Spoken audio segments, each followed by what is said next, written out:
introduce in a moment, but just to give you a brief outline as to who she is. She is Latifa Aboucharka, who is a granddaughter of the Nakba survivor, considered a Palestinian refugee who came into the UK during her primary school years. She resides in London, where she graduated in law and went on to complete her PGCE at UCL.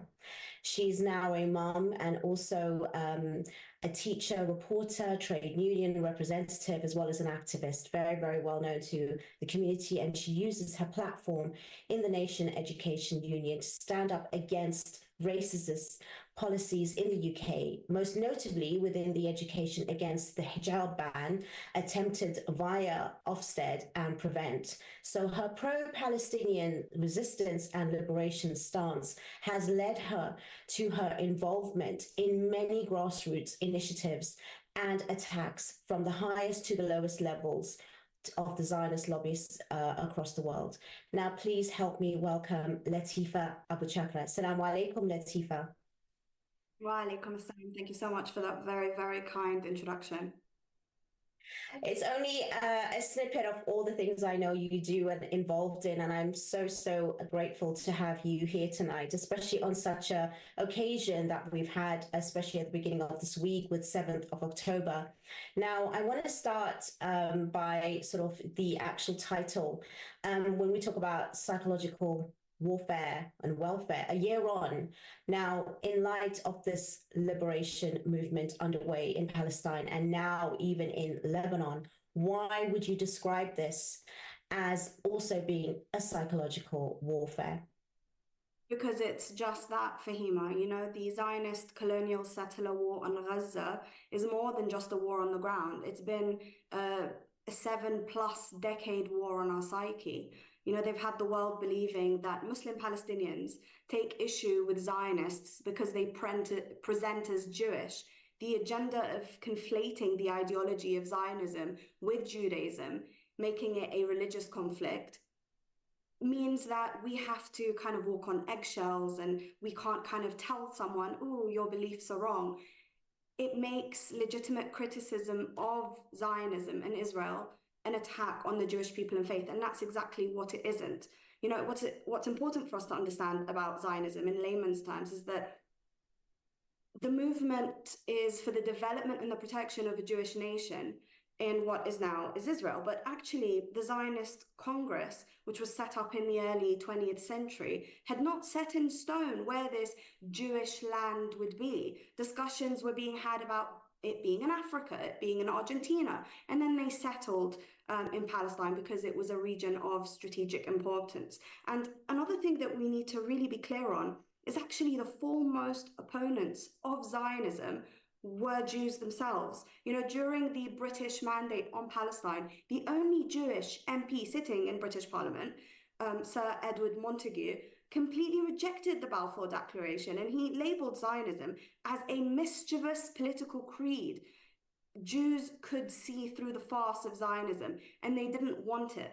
So what did the British public do? Sorry, what did the British establishment do? They ramped up anti-Semitism in Britain through pogroms, all to facilitate the transfer of Jews to Palestine. Anti-Semitism was never an Arab, a Muslim thing. It was never an Eastern thing. It was a European problem. And the capitalist West saw Zionism as a tool to actualize their interests in the region. And we'll talk about why the region is so important later. That's a very distinct and great history that you've given so far. But if this history of the establishment of the colonial state, if this is it, how do they function in a 20th century world that supposedly champions human rights? You know what? You've asked such a really important question. We're looking at a country that sells itself as the bastion of being at the front, they sell a false narrative, you know, as being this oasis of democracy in the middle of a jungle of dictatorships. When you do a nominal amount of research, the story of this supposed democracy with the most moral army in the world, and a democracy which leads in championing human rights of the people, that practices true stewardship of the land, it reveals itself as a lie. They've greenwashed their image by stating that they've made the desert bloom, when in fact, Israel pollutes Palestinian land. They plant invasive species. They build ecological preserves to cover up ethnically cleansed villages. And they present the theft of Palestinian water as some sort of miraculous answer to the water scarcity in the region, which Israel itself is the perpetrator. Then you look at all their violations against people of color. Of course, we're talking about the indigenous Palestinians, but also the sterilizing of Ethiopian Jewish women by giving, how do they blackwash their crimes? Well, then they give citizenship to Black migrants from surrounding countries, as long as they serve in the army as cannon fodder and poster boys. Then you're looking at all the violations and all the human rights abuses that they enact against Palestinian women and children. So what do? They purple wash their abuses by plastering their sexualized young female population's forced subscription in their occupation forces as an example of female empowerment, of peak female achievement, of breaking and shattering of glass ceilings. I don't know what kind of washing this is called, but if you look at during the epidemic, they even bragged about their medical advancements and how that theirs was the first population in the world to be vaccinated, when actually they denied Palestinians adequate medical treatment. They weren't allowing any equipment inside, from masks to, tests for families to be able to be responsible during that time. And then we've also seen the most horrific denial of adequate medical treatment during this war, with babies left to rot in incubators, children amputated without suitable surgical equipment, and women undergoing C-sections without anesthetic. Honestly, the examples can go on. I can talk about this for ages. But the truth is that the Palestinians in the entity, even prior to this war, have lived in the worst conditions and services compared to the settlers. And there is not one human right that hasn't been monstrously violated in these 7.6 decades of genocide. Yes, you do raise a very important point, because we always seem to think, especially now, that, we just refer to this conflict starting from the 7th of October, and rightly so, that it goes decades and years beyond that. But the media is quite complicit in perpetrating this kind of narrative. And definitely some of the most, the world has awakened now with a number of journalists and columnists that has resigned in protest very recently in the mainstream media. We've seen people come out and speak against this, even in some of the Jewish kind of platforms as well, of allegations and, printed articles that, they had to basically about attacks on Gaza, which was, wildly fabricated and based basically, which is not really, the truth in any sort of case of any sort of form. So why is this so significant? Is it because it's a particular case? Are we just talking about Zionist employees? Indisputably sort of Islamophobic sort of, certain media platforms. What's your actual take on that when it comes to the perpetration and the propaganda, especially on the actual mainstream platforms?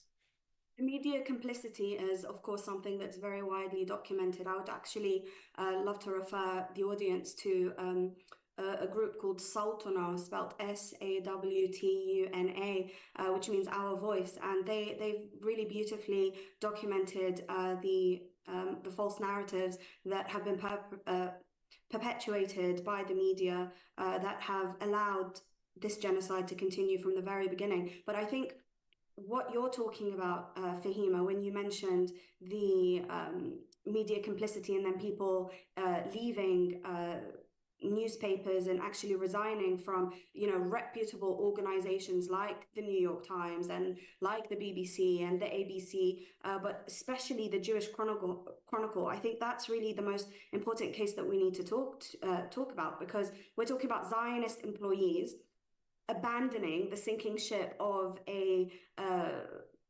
Zionist publication To give some context to the audience, the Jewish Chronicle employed a freelance reporter with questionable credentials who authored a series of articles that allegedly contained fabricated quotes from officials within the Zionist regime, and in doing so served as a mouthpiece for Netanyahu's disinformation operation in an attempt to assist Israel's genocidal campaign, which is obviously unsurprising, because if you look at the history of the paper itself, it published Nakba denials, it repeatedly smeared pro-Palestine campaigners, it provided justification for Zionist atrocities, and has also been the subject of numerous complaints to the Independent Press Standards Authority, and it's been sued multiple times. The real takeaway, and this is very exciting, the real takeaway from this scandal with the Jewish Chronicle, it highlights something much bigger and much more significant. And that is the fractures within the Zionist movement and the increasing fragility of the Israel lobby. Now, what we're seeing is historic. I don't know if the audience is keeping up to date with what's happening in the entity itself, but we've seen over 500,000 settlers protesting, rioting, harassing their ministers in their homes, all to end the aggressions against Gaza and to enter peace negotiations with Hamas. You know, they want their government to enter peace negotiations with Hamas.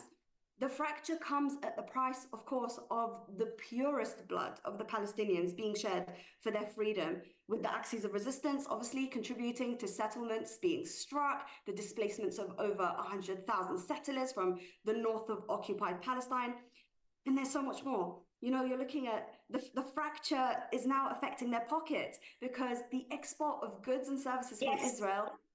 Absolutely, Latifa. We're going to have to pick it up after the break. We are coming on to our first break. Unfortunately, we have come to the end of the segment, but we will be back. Please stay with me as we have so much more to talk about. This is so interesting. Don't go away. We will be.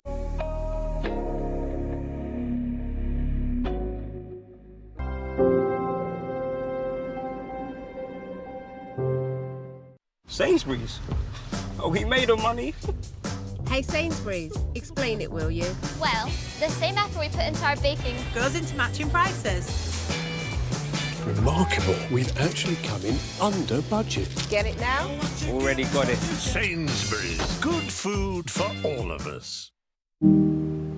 Our generation's risk of illnesses, like measles and whooping cough, is rising. If we're not vaccinated, we're not protected. and could get seriously ill. Risking lifelong disabilities. Are your child's vaccines up to date? I'm in. Now, you ready for a good day? He was a scientific hypothesis. She was a clinical study.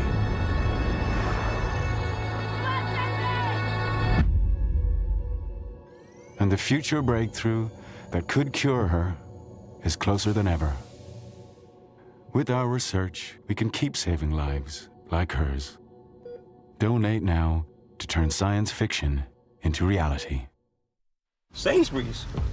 Oh, he made her money. Hey Sainsbury's, explain it, will you? Well, the same effort we put into our baking goes into matching prices. Remarkable, we've actually come in under budget. Get it now? Already got it. Sainsbury's, good food for all of us.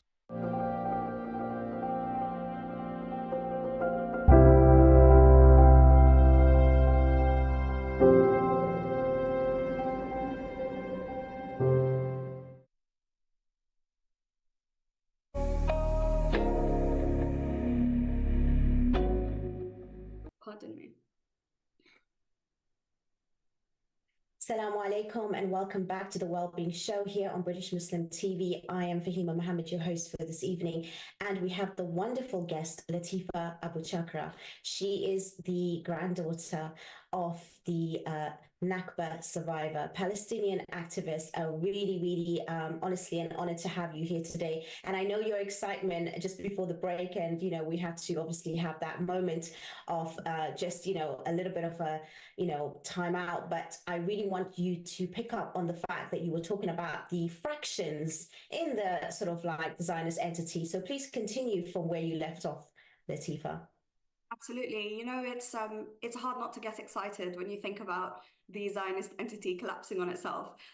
So we were talking about the 500,000, 500,000 settlers that were protesting and rioting and harassing their ministers at their homes to end the aggressions against Gaza and to enter peace negotiations with Hamas. So the fracture comes at the price, obviously, of the Palestinians' blood, but we're looking at and the axes of resistance contributions to the attacking of settlements.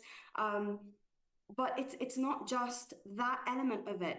We're talking about the economic breakdown of this entity. The export of goods and services from Israel fell by almost 20%. You're looking at 60,000 Israeli businesses that are expected to go bust in 2024 due to the war. The Israeli GDP also lost about 20%. Companies that have decided to withdraw billions of dollars of investment from the Zionist entity. Israel's power grid, which is reliant on coal from Colombia, that's now stopped. Other key suppliers were South Africa. They've now stopped. They're now taking them to the ICJ for their crimes against genocide. And, we've also seen waves of Israelis leaving the entity, and they've been seeking citizenship elsewhere. Even Zionist historians like Yuval Noah Harari are predicting the end of Zionism. The entity is literally crumbling before our eyes. Looking and hearing you speak with that excitement, it reminds me about a year ago, the same time, literally almost the exact same time, when you did actually have a video. I'm not sure if we'll be able to play that anytime soon, but if I do, I'll let you know. But just can you explain what was that video? And it did go viral. It did actually upset a lot of the broadcasters in the far right, and generally the UK did actually, pick up on this. And very quickly, within 24 hours, all I've seen every time I picked up my phone was your face with that video. Could you please explain to the audience what was that about and what was the excitement? And this is your time now, because you never really had a chance to actually explain yourself and also given a sort of a definition of what was really meant by that excitement. Yeah, absolutely. I guess, you're looking at your oppressors finally being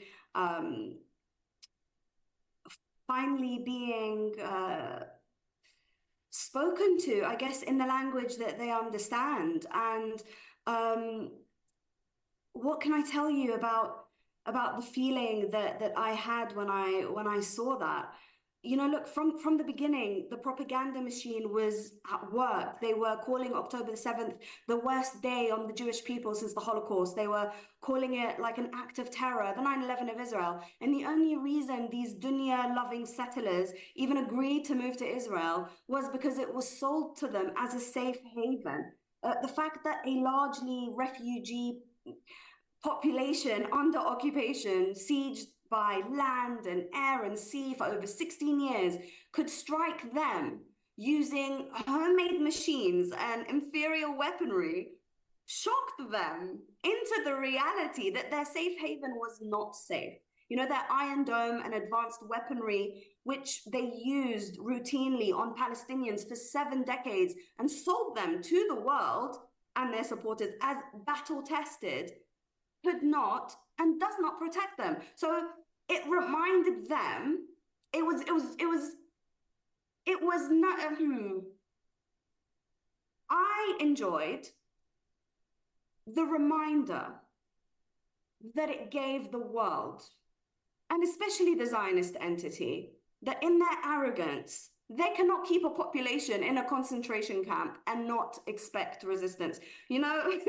Fahima, as Muslims, and I think I'm talking to a predominantly Muslim audience, we are the nation of Muhammad. We stand, we don't kneel. we're the children of Ramadan. They can siege us all they want. You know, discomfort is our sanctuary. Like, the miracle of the people of Gaza is that they are all resisting. And it's not just the men with the weapons, it's the women raising their children, and it's the children playing on their land, and it's the baker making his knafi. Like, the will of the resistance is within every fiber of every man, woman, and child's existence. And subhanAllah, it's exactly that which led to the mass conversion of non-Muslims to Islam. I feel like I'm going elsewhere with the response, but what I wanted to, you know, I hope that's kind of given you a little bit of a absolutely. Of what you want. No, it has. It kind of like it's to me, from what you're saying and what you're expressing, is the fact that someone finally is being held account for all of the oppression that has been, you know, going on and still since going on. So for you to have a chance to call someone to account, even if it's not in the particular way that most people would see it, it's just that how can anyone, especially sitting here in the West, if they were, you know, violated in their own homes, and finally they were at least getting some sort of, you know, response in sort of freedom to actually fight back. It wasn't an attack, it was actually a defense. And that's where, you know, the propaganda comes in, when it's also being said in one way. And I know that even we've got so many people in the social media, you know, basically upholding this Hasbara, which is this, Israeli sort of, Zionist propaganda, where they have paid individuals that are highly influential to speak for them because they are so desperate to have that. So I understand that completely, and thank you for explaining that. The other thing, though, Latifa, we have to also understand that not many people, as much as the world is turning and seeing, and as the veil and the mask is off, but not many people still see it the way we do, or generally. I mean, even America has given more aid to Israel, which means more weaponry, more arms, more death to Palestinians. And now, even a year on, it's actually happening as we speak in Lebanon. So, Israel doesn't really look to the world like as if it is crumbling. What again is your kind of, assessment and analysis to this? You know what, you make a valid point, and the only reason why anyone can have that particular attitude is because they're focusing on completely the wrong things. You know, we need to focus, we need to remain consistent on the real objectives in this war. The dying entity and its supporters try to distract us from its utter failure and humiliation. Let me explain. First of all, what we need to be really clear on is that Israel has no power of its own. It exists solely to protect America's interests in the region. So Joe Biden, many years ago, when his hair still had pigment, said that it's the best $3 billion investment we make. Were there not an Israel, the United States of America would have to invent an Israel to protect her interests in the region. Now, what are those interests? There are four primary interests: oil, gas, the Zionization of the region, and the quelling of the resistance. And all four are being countered by the combined force of the axes of resistance. So if we focus on what I'm about to explain, these four interests and how they're actually being chopped away and crumbling, that means that America will no longer support Israel because it's no longer serving its function in the region. So regarding oil, we're looking at America wanting a stake in the oil taps of the world, the trade of which flows through Bab el-Mandab. Now, Bab el-Mandab, it handles 10% of global trade, which the Houthis of Yemen have stunningly, successfully interrupted ships linked to Israel, the US and the United Kingdom, to force an end to Israel's aggression against Hamas in Gaza. The Red Sea is one of the most important arteries in the global shipping system, with 1/3 of all container traffic flowing through it. Now, if you sustain the disruption in trade there, that has a ripple effect of higher costs throughout the world's economy. For example, the Center of Economic Policy Research, which is a London-based nonprofit, has estimated that global inflation could rise by an additional 0.18 percentage points in 2024 and 0.23 percentage points in 2025 if the de facto closure of the Suez Canal is not resolved before the end of the year. For shipping lines, rerouting trade around the Cape of Good Hope has increased transit times by 10 to 14 days, and they've pushed up freight rates as much as threefold. Now, the economic impact of these unprecedented attacks by Yemen in support of Palestine has reduced the use of Bab al-Mandab trade by 35%, and it's increased costs exponentially. Why are these financial details incredibly important? We need to look at history here for the answer. Let's look at slavery. Why did it end? It ended because it didn't end because someone in power, out of the kindness of their heart, legislated it or campaigned for it. Apartheid in South Africa didn't end because the Afrikaans saw the inhumanity of their racism. It was because it became too expensive to continue. The people rose up and they fought back consistently. And quelling the resistance was hurting the oppressors' pockets. So they stopped, they gave them freedom, and they found another way to oppress and exploit them. But this is the lesson that we need to take back, that we need to take moving forward. We need to make it too costly for this oppression to continue. And inshallah, we will do so with Palestine. Now, I've mentioned oil, gas. I'll be very brief. So we've established that America continues to fund Israel for access to the oil, but also the Gazan gas reserves.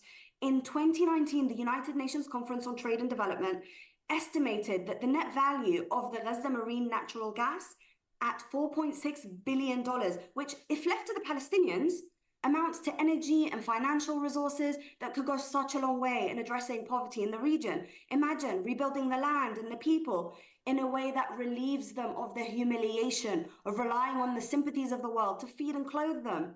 This independence gives rise to sovereignty, rule over the fertile land, a seat at the international table. Look at the unity we've seen so far. On that point, which is absolutely brilliant analysis so far, we are coming on to our second break, and we are going to pick up from where you left off, but you've given us some brilliant facts and brilliant information, especially when it comes to the finances and why this is all happening. And we are going to pick that up in a few moments.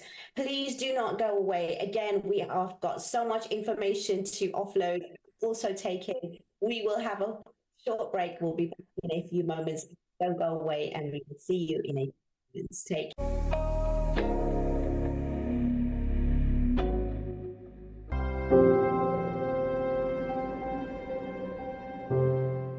Sainsbury's? Oh, he made her money. Hey Sainsbury's, explain it, will you? Well, the same effort we put into our baking goes into matching prices. Remarkable. We've actually come in under budget. Get it now? Already got it. Sainsbury's. Good food for all of us. Our generation's risk of illnesses, like measles and whooping cough, is rising. If we're not vaccinated, We're not protected. and could get seriously ill. Risking lifelong disabilities. Are your child's vaccines up to date? I'm in. Now, you ready for a good day? He was a scientific hypothesis. She was a clinical study.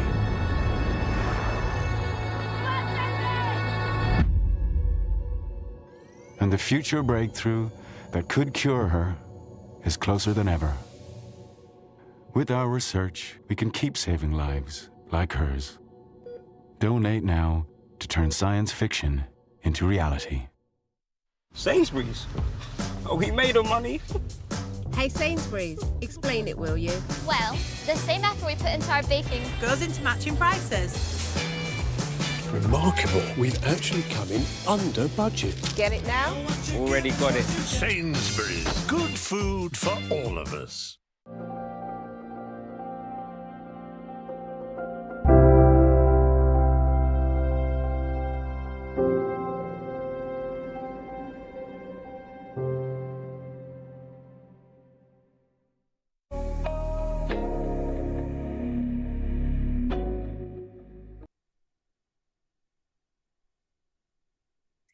Assalamu alaikum. Welcome back to the Wellbeing Show here on British Muslim TV. Again, it's just been so amazing to get so much insight from someone who has herself, been in the heart and in the minds of the Palestinians, being Palestinian herself, and coming from a family with the history of, living through this 2 generations, and now being an activist and being on many platforms and taking the initiative to educate and actually speak about these things. I'm so proud and happy for Latifa on her work, especially, and her continuous struggle within the UK to actually get the word out for the truth of what's being said. Now, before the break, Latifa, you were summing up, what's been happening with regards to the economic system, the real reasons for natural resources and the bases that has been covered. Can you please continue so we can actually have, a sort of like an overview of what you've just said before the break, please? Absolutely. So I was talking about how I think that the entity is crumbling, and that for actually most people, they don't see it as that. And that's because we need to realign ourselves. We need to focus on or understand the reality on the ground is that Israel has no power of its own and exists only to protect America's interests. And what are those interests? So we discussed oil, and we were in the middle of discussing the gas, which is estimated the gas reserves, which is estimated at over $4 billion.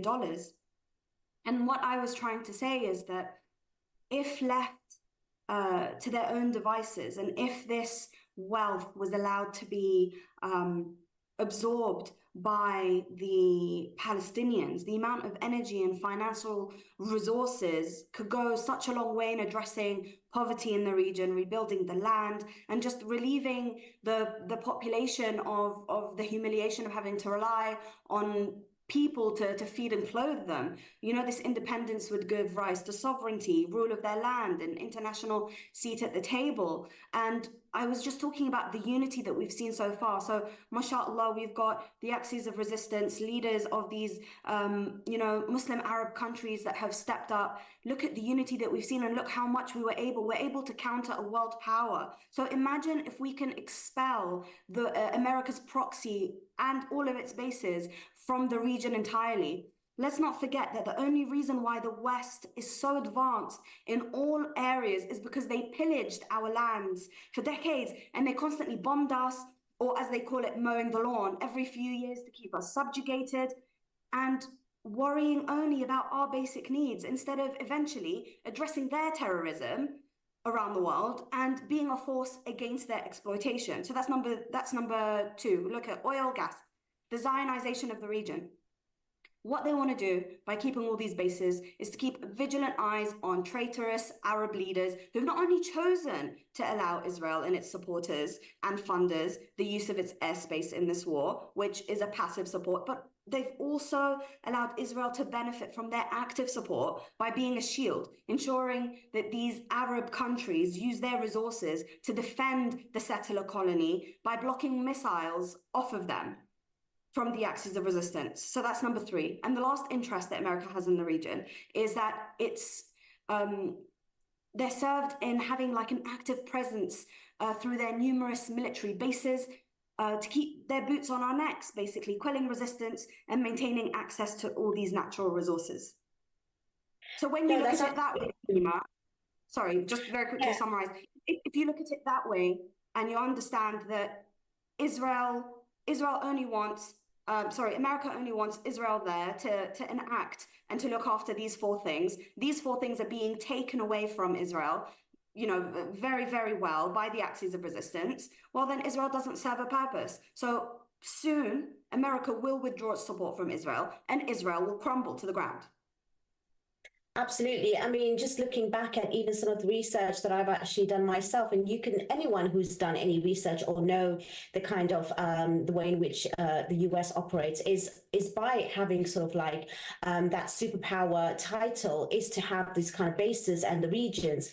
And Israel is not an actual country for them to actually support. It's a military base, but it's a very powerful one because of the way in which it is set geographically. So absolutely correct with what you say. And that's why it's so important that what is happening now is so much more beyond what we're seeing, because again, it's not just on the surface level of just taking land, and it's so much more, because it is for their own security to maintain that superpower status, because there's nothing else left.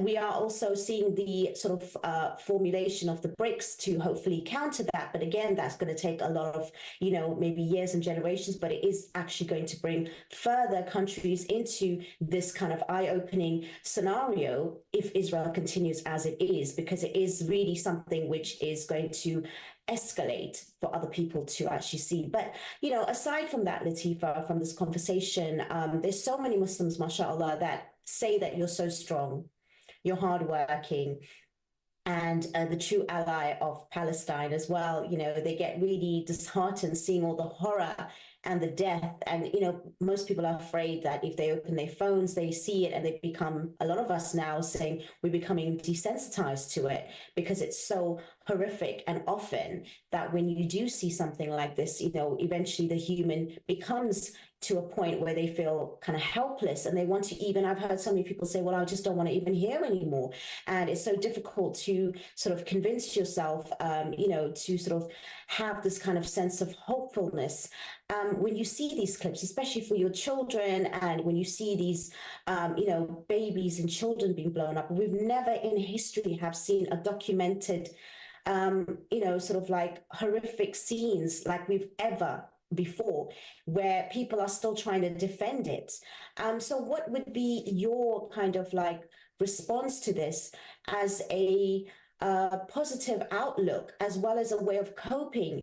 And how do you do it? Because especially it's so much more closer to home for yourself, being Palestinian.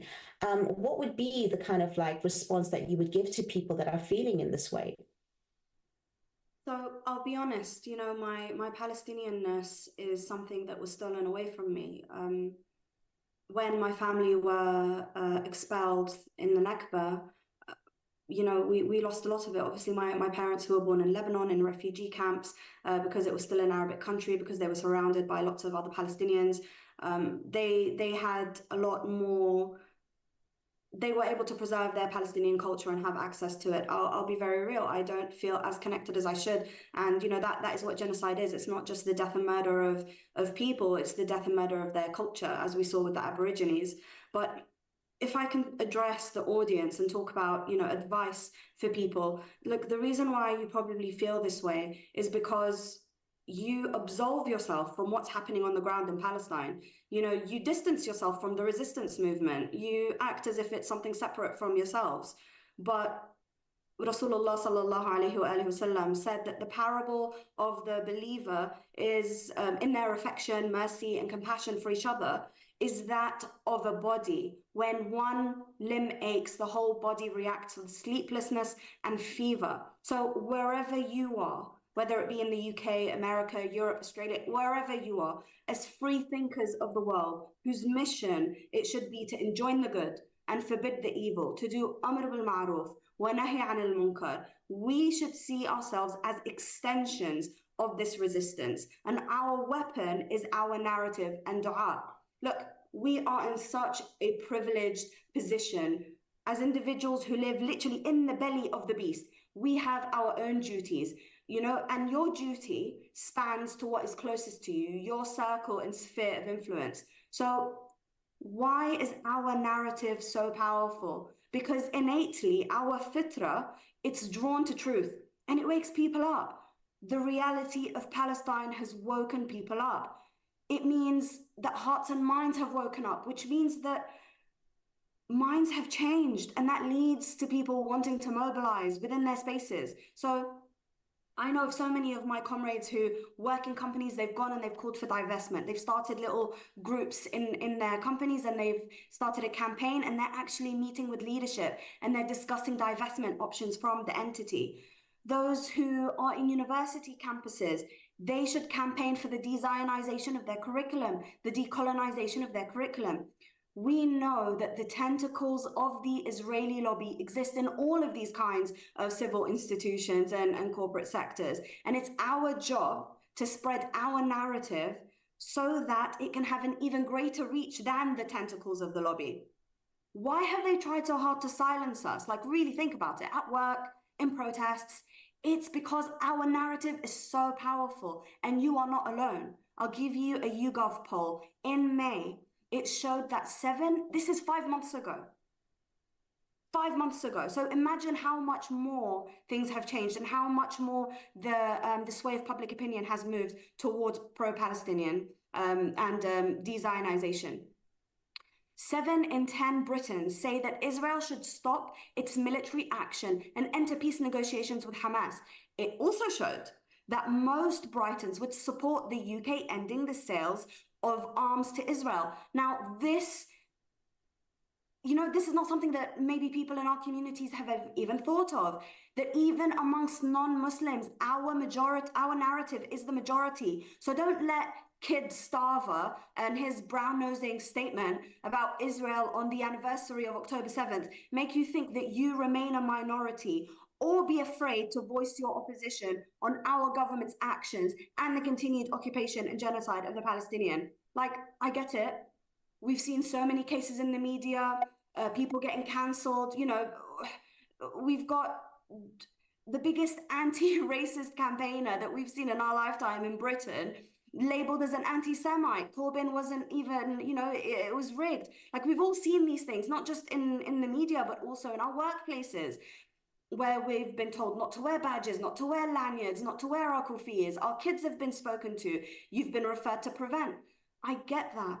I get why people haven't been as vocal as they could or do more. But the landmark case of the academic activist David Miller should quell all of these fears, because for anyone who genuinely does want to do more, his story gives us hope. Do we have time to talk about it, Fahima?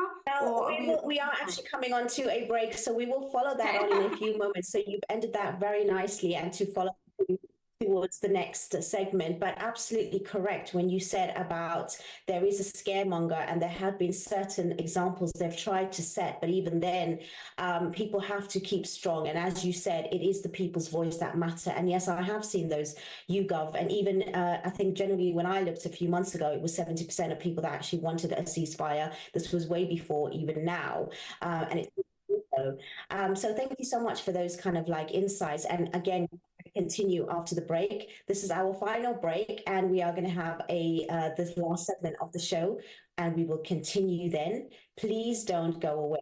Again, very important topic, brilliant insight, Latifa, and we will be back in a few moments. See you shortly.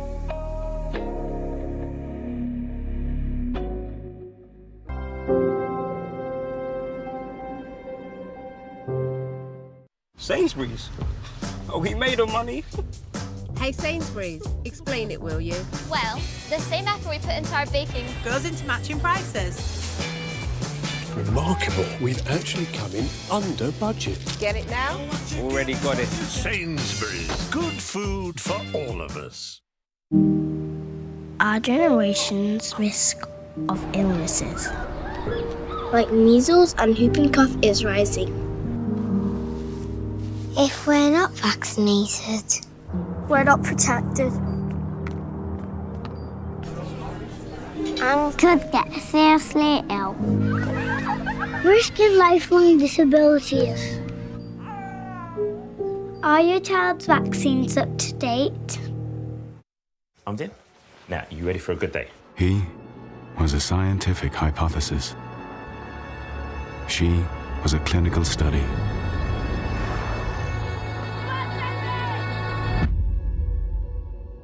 And the future breakthrough that could cure her is closer than ever. With our research, we can keep saving lives like hers.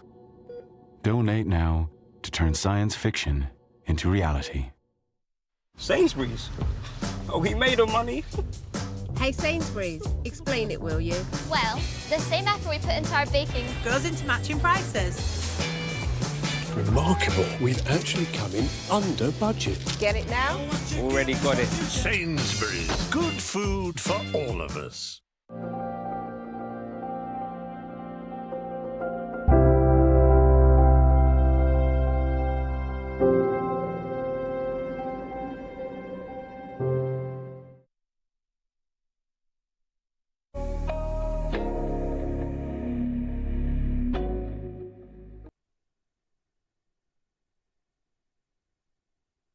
Assalamu alaikum and welcome back to the final part of this episode on the Wellbeing Show here on British Muslim TV. I want to thank you all for streaming and watching so far. It's been such an insightful and informative episode today, especially with my guest Latifa Aboucharka, who has just given us such amazing information about everything that we have, wanted to talk about and so much more.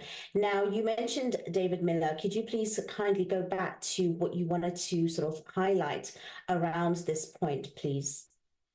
Well, you asked the question about how a lot of people, they don't know what they can do. There's a bit of helplessness, maybe a bit of despair. And I said that comes from us distancing ourselves from the resistance. We think that it's something that happens over there and all we can do is make dua. No, we can tie our camel. And what does that mean? That means that we can propagate our narrative. We can counter the disinformation operation of the Zionists within our own spaces, in our own circles of influence. And if we do feel scared to do that, which of course, there have been so many tactics to intimidate, whether it's protesters, whether it's people at work, whether it's politicians, it has happened. But let me just very quickly, briefly tell you about this case that protects you. So we're talking about an academic activist called David Miller. He was a professor at Bristol University and he was fired for his anti-Zionist views. Now, he took them to court and he won the case. The tribunal ruled that Miller's dismissal was unfair and wrongful and that he was discriminated against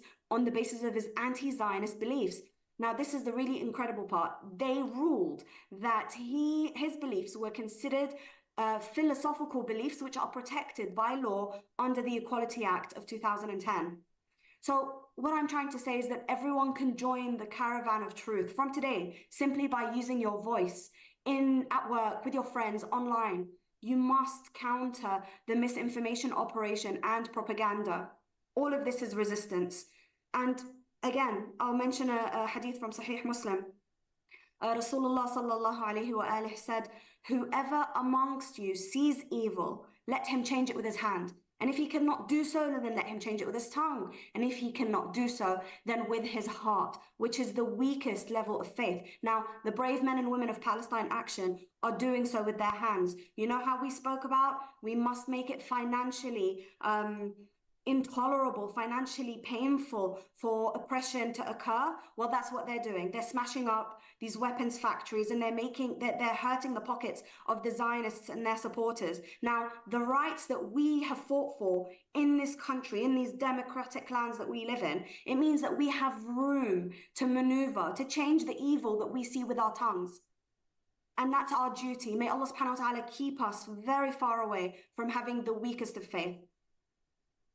That is so true, and I love what you said, and it kind of sums it up nicely towards the last few moments, 10 minutes or so of the show, and I really want you to sort of end by some spiritual realizations, which you've kind of touched upon, but I think, in this sort of like time where, especially for our audience, we need some practical tips further than what you've just mentioned already, especially Muslims that have had to live in fear, not just recently in the last year, but even since 9/11.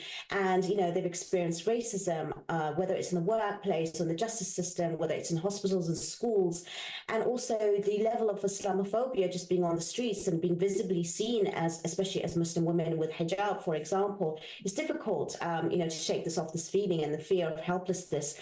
And obviously there is also, we have to understand that liberation requires some sort of sacrifice, as you mentioned. So give us some sort of practical tips to kind of like, for our audience right now. You asked earlier, and I think this is kind of part of the question, like, how do I remain so positive despite witnessing, the horrors of a genocide live in 4K on my screen 24 hours a day? Well, on a spiritual level, all Muslims should know this.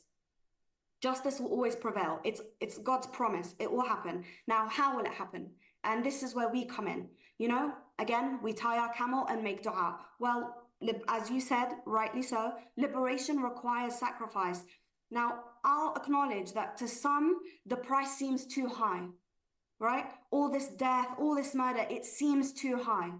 But actually, the vast majority of Palestinians know the excruciating pain of living under the boot of oppression their entire lives. We're talking about generations of Palestinians that have only ever known settler abuse on their journey to school and from school, forced to study in the dark, classrooms because of lack of electricity, arrested during the night, children kept in solitary confinement, denial of legal representation, kept in administrative detention indefinitely, children as young as 3 tried in military courts in a language they don't even understand.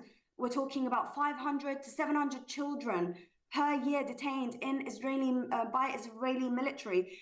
3 out of 4 children reportedly experiencing physical assault during arrests, during transfer, during interrogation, the demolishment of your home, your neighborhood, the theft of your home, no right to return. You know, they've lived through attacks on our holy sites. They've felt the pain of being separated from their families through a war.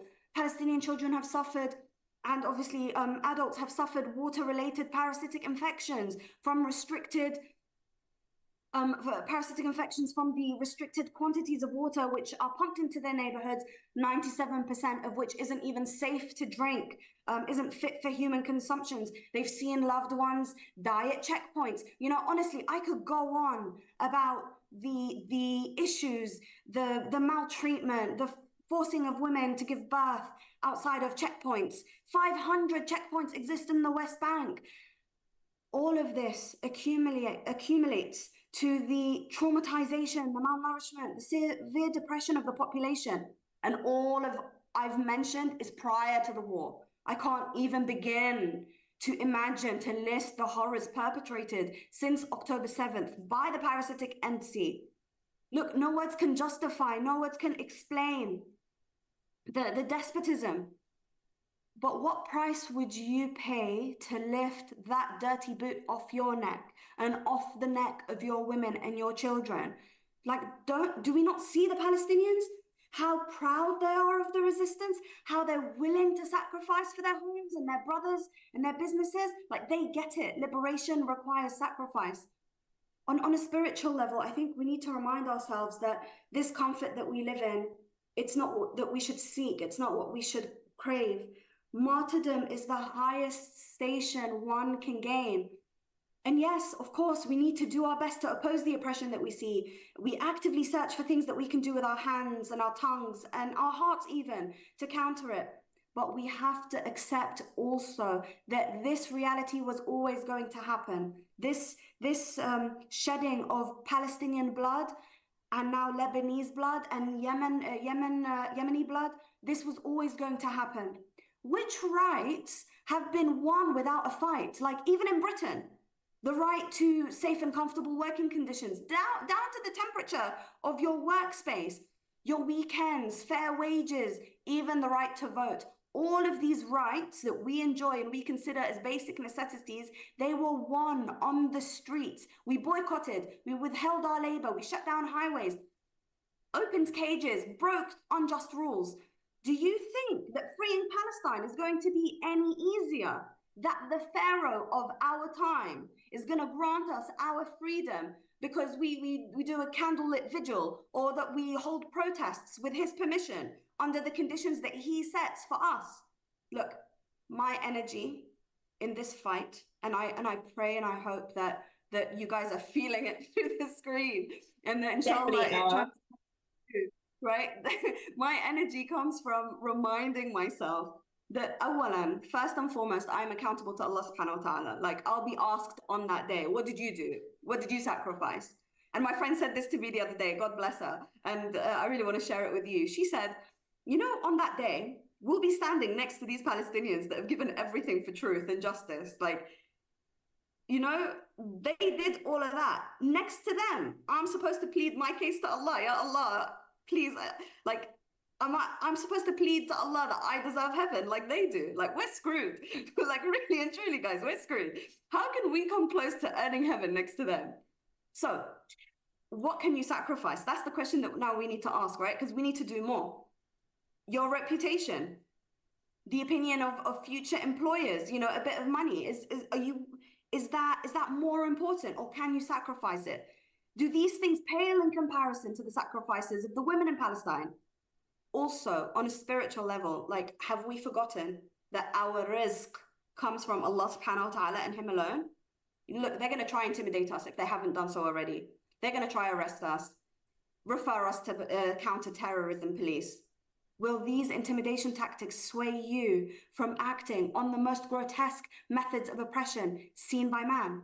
And believe me, I'm not advocating for anything reckless, but truly, like, I know, despite all the horrible attacks that I've suffered in the media, the harassments I've had of government services to my door, on me, I know I can still do more. And I think that's the fact that most people, that most people feel like, I can't make a difference, said 7 million people. Look, we all have power. Latifa, you have really been such an amazing guest today, and more importantly, you've been absolutely brilliant in inspiring this to continue as this this genocide continues as well. We cannot give up that kind of spirit that you have, and you've really shown it on the show. I just want to say thank you, because we have come to the final part, just only a minute or two left, so I want to leave it with you with the final thoughts, and just to thank you personally from the team and all of us here as well. So please have your final say before we end.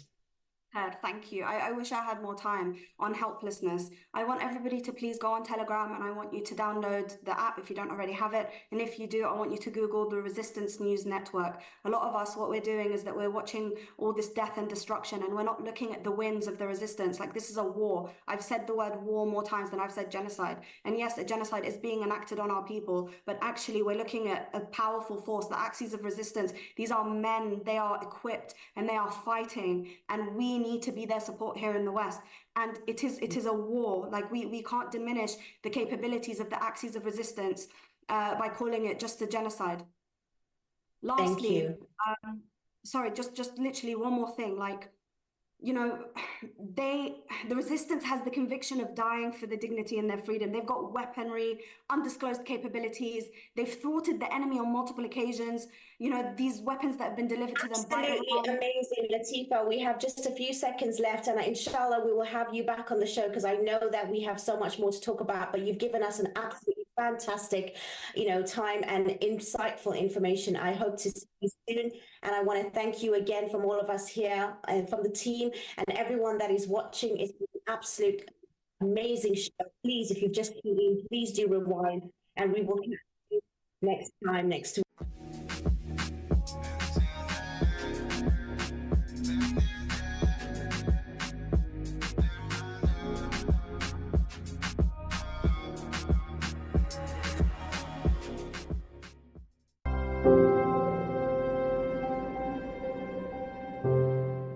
Sainsbury's. We made of money. Hey Sainsbury's, explain it, will you? Well, the same effort we put into our baking goes into matching prices.